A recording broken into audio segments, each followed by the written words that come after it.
Jealousy locked me in a closet of my baby shower because she couldn't handle the fact that I was giving my male grandchildren before her. Greetings, I will now proceed to the main topic. I have always had a peculiar relationship with my sister-in-law, and recently, an incident occurred that pushed me over the edge, affecting not just me, but everyone in the family. I, a 28-year-old female, have been married to my husband, a 28-year-old male, for 3 years, and we have been together for 6 months. A few months ago, we discovered that we were expecting our first child together, and we were overjoyed. This week, we decided to have a baby shower and invited our families and friends to our new house for the event. My sisters-in-law, Connie, a 30-year-old female, and her husband were also invited to the event. Connie has been with her husband for 8 years and married for 5. They have been trying to conceive for a long time, but have not been successful recently. Despite neither of them having any fertility issues, they have started IVF treatments. If she had been a better person, I might have felt bad for her, but after what she did recently, I am glad that she hasn't been able to conceive yet because she is crazy and honestly doesn't deserve to be a mother. Connie and I have always had a strained relationship. I have always been polite to her, but she has a peculiar attitude towards everything. Previously, she was pleasant to my face, but I had heard from several of her family members that she frequently belittled me behind my back and mocked various aspects of my life. Consequently, I gradually distanced myself from her. Eventually, our interactions became purely superficial, limited to maintaining a facade of cordiality for the sake of our families. Invitations to events were merely formalities, and we both were aware of this. She was also invited to my pregnancy announcement party, but she merely smiled. Perhaps I should have taken that as a sign not to invite her this time, but I did not give it much thought. A few days ago, I hosted a baby shower, and Connie and her husband were among the initial guests to arrive. We took them on a tour of our new home, which was a significant detail. Upon everyone's arrival and the baby shower's commencement, I engaged in conversation with a few friends when Connie approached me, requesting guidance to our bedroom as she felt unwell and wished to rest. It struck me as peculiar that she had sought my assistance rather than her brother. However, due to my preoccupation with my friends and my pregnancy, I suggested she speak to my husband instead. She insisted on speaking to me personally and privately, which intrigued me. Despite not needing rest, she sought an opportunity to converse with me. This curiosity prompted me to excuse myself and lead her to the bedroom for a private discussion. I anticipated an apology for her past behavior, given her newfound kindness. However, I failed to consider the implications and followed her to the bedroom. Our house is quite large, resulting in a significant distance between our bedroom and the living room. There is a long corridor leading up to it. On one side of the corridor, there is a supply closet. While crossing it, Connie suddenly grabbed my arm, pushed me inside, and locked me in. The closet was a small, dark, and cramped space where we were storing a few unpacked boxes on the shelves, our vacuum cleaner, and a few mop. We hadn't yet installed lights in that room, and there was no ventilation apart from a tiny window that was situated really high up in the wall. Everyone in the family is aware of my severe claustrophobia, so a room like that is essentially a nightmare for me. As soon as Connie pushed me into the room, I began to panic and repeatedly pounded on the door, pleading for her to release me. However, I realized that there was no point in continuing because she had likely left the door for only a brief moment, and the living room was filled with loud music due to the party atmosphere of the baby shower. Furthermore, even without the music, the living room was crowded, and I doubt anyone could hear me over the conversation. Despite the distance between the supply closet and the living room, I continued to bang on the door and scream for assistance until my voice failed. I honestly don't remember what happened after that. I believe I must have fainted due to my claustrophobia, as the only thing I recall after that was waking up in the hospital. Fortunately, I was located approximately 20 minutes after leaving the living room, just in time for the opening of the presents. However, since I was not present, people began searching for me. Upon my return to the living room without me, Connie informed my friends that I needed to rest for a bit, which was why I had chosen to stay in the bedroom and had sent her back to inform them. It was not uncommon for a pregnant woman to take a break from a party to rest. Therefore, no one questioned her actions, as they were deemed reasonable. It had not even occurred to anyone that she might have been lying. Eventually, when it was time to open the present, people started looking for me, and my husband began to panic when he realized I wasn't in the bedroom. As Connie had suggested, he checked the supply closet and discovered me unconscious on the floor. Without hesitation, he called an ambulance to rush me to the hospital, believing something serious had occurred. I had fainted due to pregnancy-related complications. Since I hadn't even woken up when sprinkled with cold water, our families drove behind us, and my sister stayed back home to handle all the guests until we reached the hospital and I regained consciousness. Despite the unusual circumstances, no one discussed the reason for my presence in the supply closet that evening.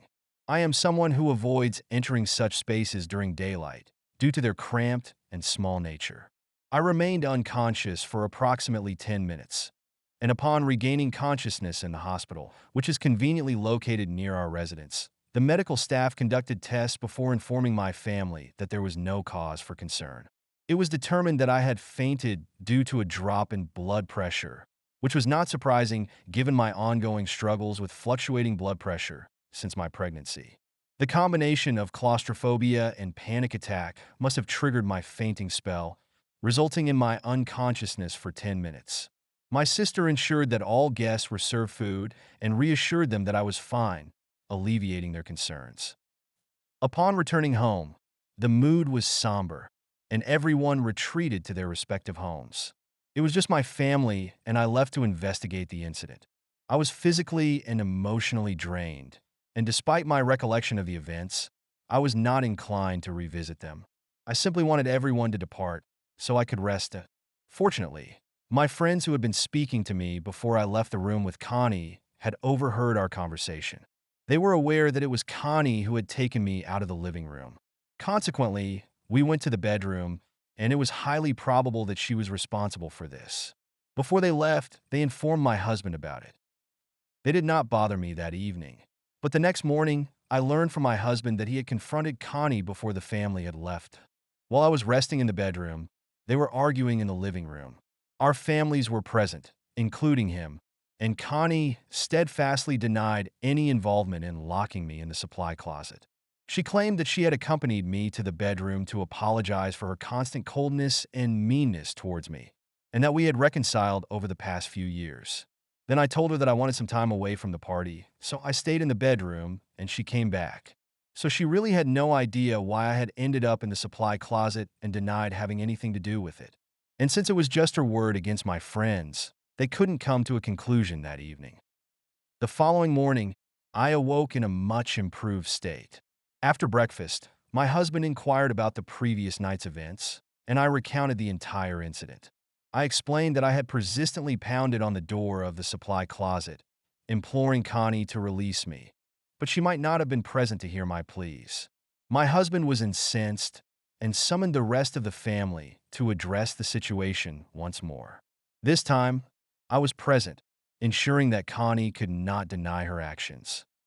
I recall that morning, Connie appeared unwell and pale, likely aware of her predicament.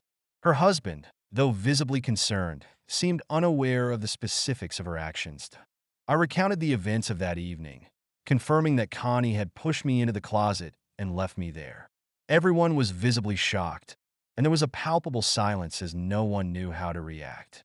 I don't think anyone wanted to believe that someone they had known for so long could be capable of such a heinous act. To be honest, I understand that sentiment, as even I found it difficult to believe that Connie could have acted so recklessly. However, the truth was that she had intentionally attempted to harm me, and I no longer felt safe around her. Following my speech, my mother-in-law, Pam, expressed her disappointment and resignation. She believed that Connie's actions were predictable, as she had been visibly upset with me for the past few months. Connie's anger stemmed from the fact that I was pregnant before her, despite having been married longer. She was also unhappy that I would be the first woman in the family to have a grandchild, not her. Pam considered Connie's complaints to be trivial and petty, so she did not address them with us. However, she was unaware that Connie would resort to such extreme measures out of anger and jealousy. At that moment, Connie began to cry, explaining that her actions were not driven by anger, but were merely a harmless prank. She admitted that she had no idea the consequences would be so severe and had only intended to lock me in for a few minutes as a prank. She then planned to apologize for her behavior towards me over the past few years. She claimed to have forgotten about my severe claustrophobia, and when she realized I had fainted in the supply closet, she feared that people would believe she had done it intentionally. That's why she chose to lie about the previous night.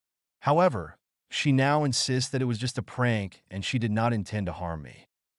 Regrettably, her claims were met with skepticism due to their implausibility. I was profoundly frustrated by her insistence on implicating me in her inability to conceive, as if it was my responsibility to.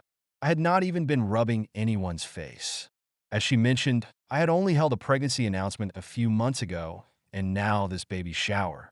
These are common events that pregnant individuals host, and they are not meant to rub the pregnancy into anyone's face. If she felt that way, it was her own fault and insecurity. Furthermore, her statement about me being the first woman to give Pamela a grandchild was utterly disgusting. This was not a competition or a race. The fundamental issue was her frustration with her inability to conceive, despite having normal results. However, it was not my fault or problem. I had had enough rest, and I was furious the next morning. I informed Connie that for the past 2 years, she had been behaving oddly towards me. Despite my efforts to be kind to her, she consistently faked her behavior towards me and then spoke ill of me behind my back. Despite my attempts to maintain my dignity and distance myself from her, she seemed determined to create problems for me. I expressed my understanding of her feelings of jealousy and insecurity, but her behavior was deemed irrational. I informed her that her actions were not only hurtful, but also made me feel unsafe. I accused her of being a horrible human being for her actions, even though nothing had happened to me. I warned her that I would no longer tolerate her presence or communication, and if anyone else spoke to her, I would cease communication with them. This ultimatum prompted Connie to protest, claiming I had no right to make such demands, especially after she had just played a prank. Despite their concerns, I had made my stance clear, and I was confident that the rest of the family would support my decision. Eventually, Connie's behavior became excessively loud, prompting my mother-in-law to intervene. She advised Connie to remain silent, emphasizing that her actions had led to this situation and she had forfeited the right to protest. What truly stunned us was her subsequent declaration of support for me. She acknowledged that the situation was absurd and that no one would believe Connie's claim that it was merely a prank. Furthermore, she announced that she would temporarily sever ties with Connie, suggesting that they might reconcile in the future. However, for now, she would not be financially supporting the IVF treatments, leaving Connie to find alternative means of addressing the issue. My father, who is generally quiet and mostly lets me do all the talking, also agreed with this. And I'm not even exaggerating, Connie and her husband were overwhelmed with emotion. At that moment, they began to berate Connie's parents, expressing their frustration that they couldn't continue with the IVF treatments due to their desperate desire to start a family and their inability to afford the treatments amidst other financial challenges. Connie's parents had become their sole source of hope. For context, my in-laws are quite wealthy, but Connie's husband's parents are not at the same level, so they couldn't have approached them for help. Connie and her husband have just started a new business, which has only been operational for a few months, and they have not yet achieved profitability. This is likely why they were relying on Connie's parents for financial support for the treatments. This was a significant development that was brought up by them, and it was a major issue since Connie had been very eager to have a baby when she and her husband started screaming hysterically. Pam maintained her stance, asserting that, considering her current mental state and behavior, it was in her best interest not to have a baby at this time. I concur with her perspective. No one offered any objections, and Connie's emotional breakdown was quite distressing to witness. She collapsed to the floor in tears, and the silence that ensued was palpable. She continued to weep for approximately 5 minutes, without any intervention from the others. However, she rose, and I initially believed she was going to address her mother. Instead, she approached me, kneeling and earnestly pleading for forgiveness. She expressed genuine remorse for her actions and implored me to speak to Pam, believing that only I could rectify the situation. Despite my efforts to be gentle, she insisted that her decision was final, and even I could not sway her. However, Connie was not in a state to listen. She was hysterical, and I don't think she was in her senses at the time. It was an awkward situation, and I didn't know what to say. I felt terrible for her, but there was nothing I could do. Eventually, her husband intervened, lifting her to her feet. Despite her continued tears, he left, leaving us all to grapple with the aftermath. Following this, everyone returned to their homes, and it has been just my husband and me since then. Since then, we haven't discussed the situation with Connie, as it was a difficult time. However, I've been feeling conflicted about it. While I acknowledge that Connie's actions were terrible, I also took the initiative to initiate a ban on ultramadam for the rest of the family, which led to her being cut off. This decision also meant that she could no longer undergo IVF treatments, which was a significant factor in her inability to have children. I've been questioning whether I was unjustified in making that decision, and that is why I am seeking an objective opinion from Ida regarding my family's and my in-laws' decision to choose between me and my sister-in-law. I would like to extend my gratitude to everyone who responded to my post and commented on it. The majority of the comments agreed that I am not at fault, which has relieved me greatly. I had been feeling very heavy and guilty after what had happened, and I guess I just hadn't expected her to beg for forgiveness like that, and she had been pretty hysterical, so I guess I started feeling bad for her. I still feel somewhat sympathetic towards her, but to be honest, she deserved the consequences.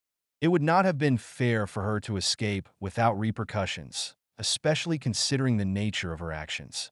Regardless of her intentions, the outcome was not favorable for me.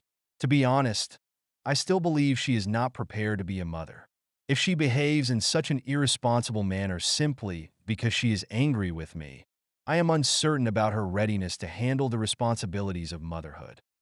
It is evident to me, and I believe it is also evident to Pam, that Connie has significant issues.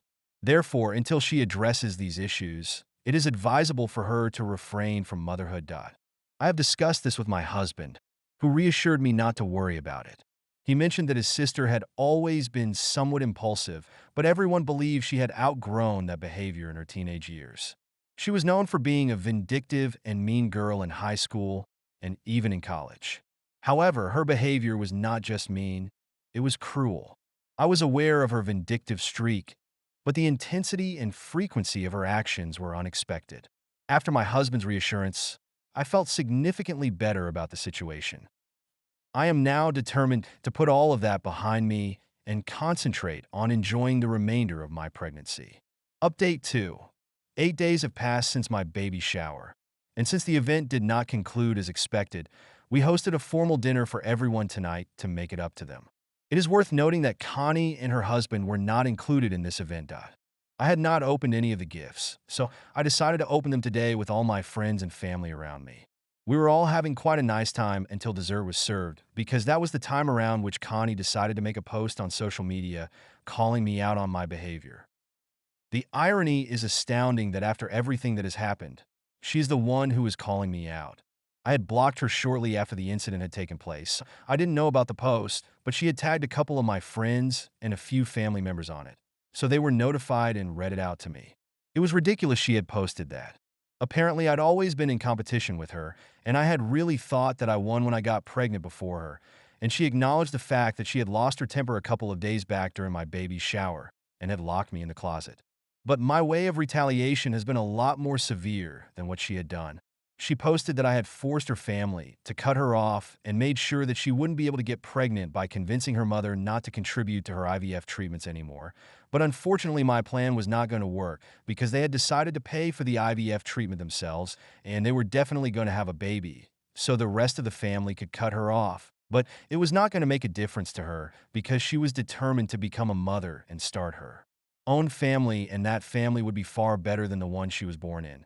Since apparently her both family was too busy sucking up to me instead of looking after the only daughter that they had, I tried really hard to feel offended at that post. But honestly, it was just such a huge joke that I ended up laughing at it and everyone else followed me. So we brushed it off as a big joke and didn't even talk about it because I wasn't going to let Connie ruin an event for me a second time. I'm pretty sure that she had picked this day on purpose as well to make that post because she wanted to gain sympathy, but unfortunately nobody really has any of that to spare for her. Not after what she has done, at least. Update 3. I have some wonderful news to share. I recently gave birth to a beautiful and healthy baby girl who is now 6 weeks old. My husband and I are already engaged in a playful competition over who loves her more, but we both know that we love her unconditionally. Motherhood has been a beautiful journey so far, despite the challenges, and I am immensely grateful for this experience.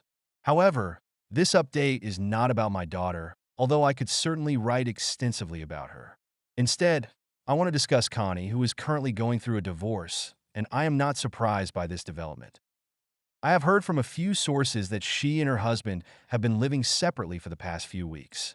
They have recently announced their separation on social media, citing irreconcilable differences as the reason.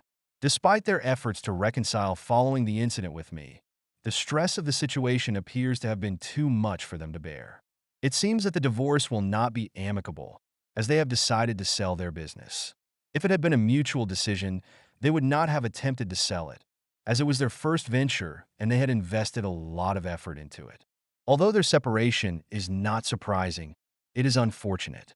Connie's parents, however, remain estranged from her, despite my assurance that I would not object to their reconciliation if they chose to contact her after the news of the divorce. They have made it clear that they will not have any contact with her unless she sincerely apologizes to everyone involved. I consider myself fortunate to have such supportive and loving in-laws, as I believe not everyone is blessed with individuals like them in their lives. My own parents have also been incredibly supportive since my birth, and even before that. I feel fortunate to have such a strong support system around me. Connie could have had the same if she had only been kind to those around her, but that was never one of her strong suits. At this point, I don't feel angry, just sad for her. She could have had a good life regardless of the unexplained fertility issues, but she chose this for herself anyway. That's none of my concern anymore, and I just felt like I had to share this here so I could get it out of my system, but now all I'm going to do is focus on raising my daughter, and I can't wait for all the great parts of motherhood.